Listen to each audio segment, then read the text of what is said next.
hinder our politicians from external influence. But is that an excuse? No.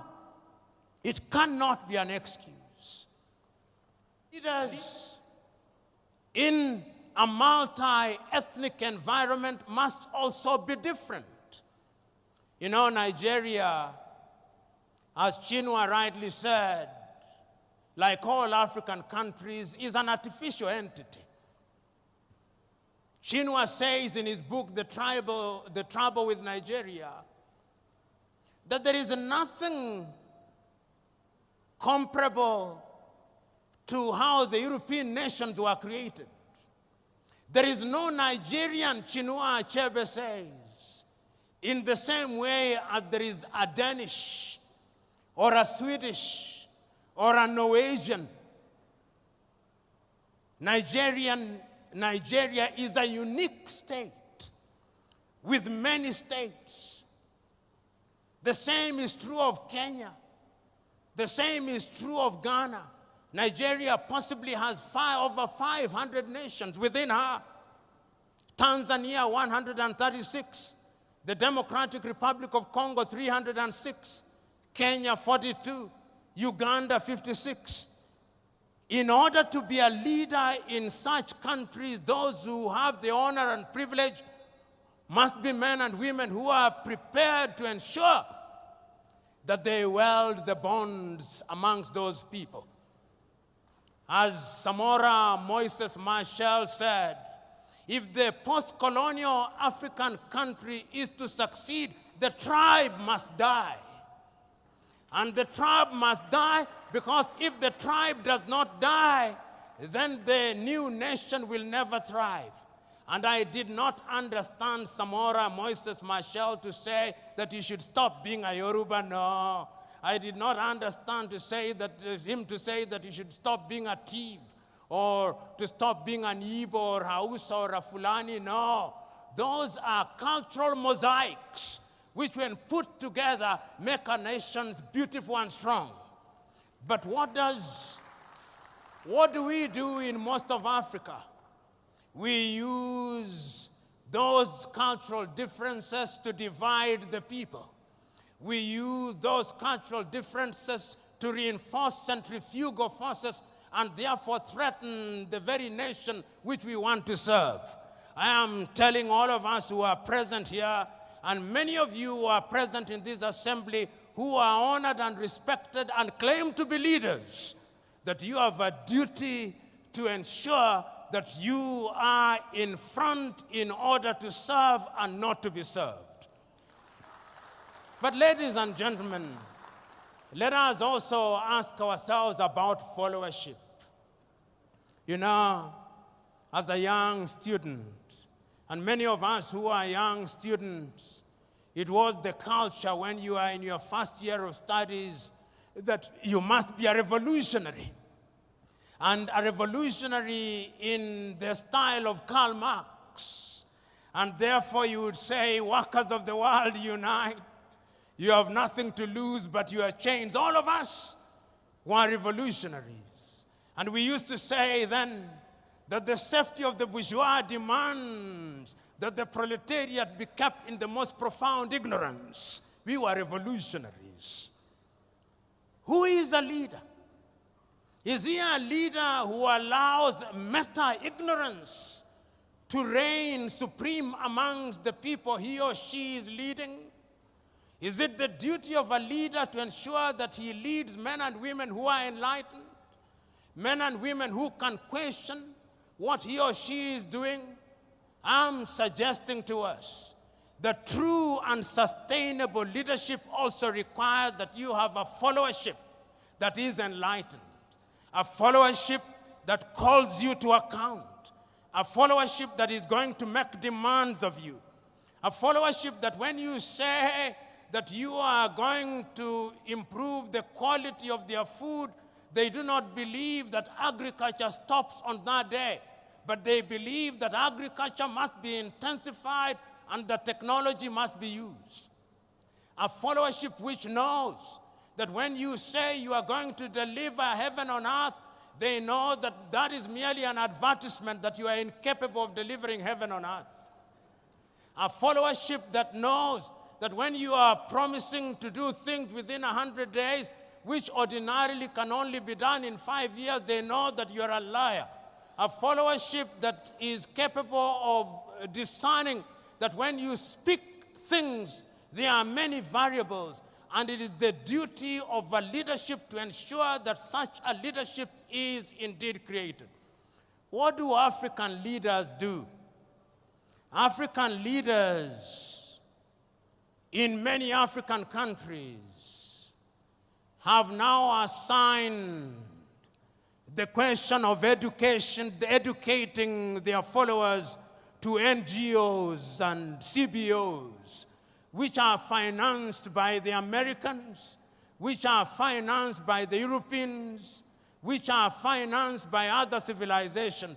How do you think, how do you imagine that the people of Denmark would have the interest of Nigeria at their heart?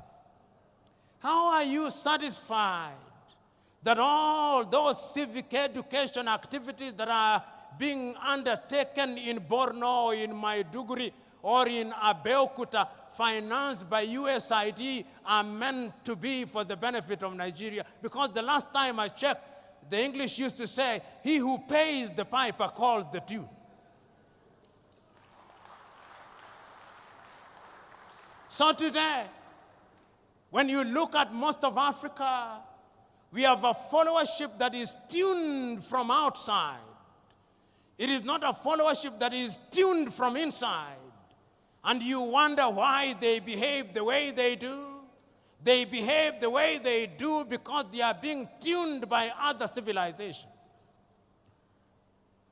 3 years ago, an old friend of mine, now gone to be with the Lord, was engaged in a conversation with me. And I was complaining about the leadership, and he told me, I hear you, young man. You're always complaining about leadership in Africa and other parts, but have you ever wondered about the followership? Says you are complaining about the windmill, but do you ever bother about the wind? Is it not the case that the windmill follows the wind? I'm suggesting to you that Africa will never realize our potential as long as the critical mass of our people are immersed in sorrow and want. I am suggesting to you that Africa is not going to grow as long as you who are in positions of leadership have perfected the art of appealing to the stomachs rather than the minds of the men and women that you lead. I'm suggesting to you that Africa is not going to realize our potential as long as we continue to conduct the politics of money and money bags, not the politics of ideas. I'm suggesting to you that Africa is never going to realize our potential as long as we are dividing our people along ethnic lines. I'm suggesting to you that as long as you who are in positions of honor and privilege are in the business of dividing our people on the basis of religion, Africa is not going to realize our potential. I remember in 1982, I watched a movie about Mahatma Gandhi, and I remember that great man saying in one of the scenes in the movie that he remembers one day when somebody who was more enlightened than the other preachers came, and he said that on that day he saw that preacher reading from the Muslim Quran on to the Christian Bible, on to the Jewish Torah, on to the Hindu Gita, and on to incantation in African religion, as if it did not matter which book was being read as long as God was being worshipped. I look forward to the day when those of you who are in positions of leadership will be able to tell our people, wherever they are in Nigeria or Africa, that it is not for us to fight for God. If I have a God for whom I have to fight for, that is not a God. the God that I worship fights for me. And if we accept that that is the nature of God, that is omnipresent, omniscient, and He knows all, then we are going to unite our people. In other words, I'm saying that if we are going to have a followership that is going to change the continent of Africa, we have got to exorcise the ghost of ethnicity. We have got to exorcise the ghost of ignorance. We have got to exorcise the ghost of poverty. We have got to exorcise the ghost of narrow-mindedness. Fellow Africans, fellow Nigerians, it is still true that everything fails and falls on leadership. It is true that we men and women are in unique positions. Abubakar, Olusala, Saraki was present on this earth. Like all of us, he had his coming and his going. Today we are gathered here to remember him because, as South Sudan's John Garang Dimabior once said, as you walk the journey of life, there are two baskets that you fill by your words and deeds, whether wittingly or unwittingly. The basket of good deeds and the basket of bad deeds. And that at the end of it all, when we weigh those baskets, let it be said of you that the basket of good deeds outweighs the basket of bad deeds. It would appear to me that the late Dr. Saraki's basket of good deeds far outweighs his basket of bad deeds. And that is why we can say, without flinching and without equivocation, that he was a colossus. That is why you call him fondly by the moniker Oloye. That is why you are gathered here on a Monday morning to pay homage to him. Now I can see Saraki upstairs through imagination. I can see him asking us, who we are present here today, oh dear Nigerians, it is 10 years since I left you. Where are the leaders? I can see Saraki asking the president of this country, how have you served, Mr. President? I can hear him ask the vice president, how have you served? I can hear him asking the senators, how have you served? I can hear him asking the members of the House of Assembly, how have you served? I can hear him asking the governors, how have you served? As to how they have served, that is not for me to say. It is for them to say. But I can also hear the great Saraki asking the Nigerians, how have you been served? Have they given you food? I can hear him ask. Have they given you fuel? I hear him ask. Have they given you electricity? I hear him ask. As to whether they have been well served, it is not for me to say, it is for them to say. In other words, the great Saraki is asking both leaders and the led, have you demanded and have you served? And the leadership that I hear him, the great Saraki, asking of us is a leadership where we are united. Not the unity of the graveyard, whose lingua franca is silence. No. It is the unity of those who are seeking to do good. Those who are seeking to do good, those who ask with the firmness that will open the eyes of the leader without inflaming their anger. I can hear it being said. You know, as I conclude, I remember this story, a story that must be known to you. It's a story about leadership, which must be contradistinguished from human leadership. It's the story of a shepherd, or the story of a poultry farmer. But I'll start with the story of a shepherd. Many of us from the north are famed for cattle keeping.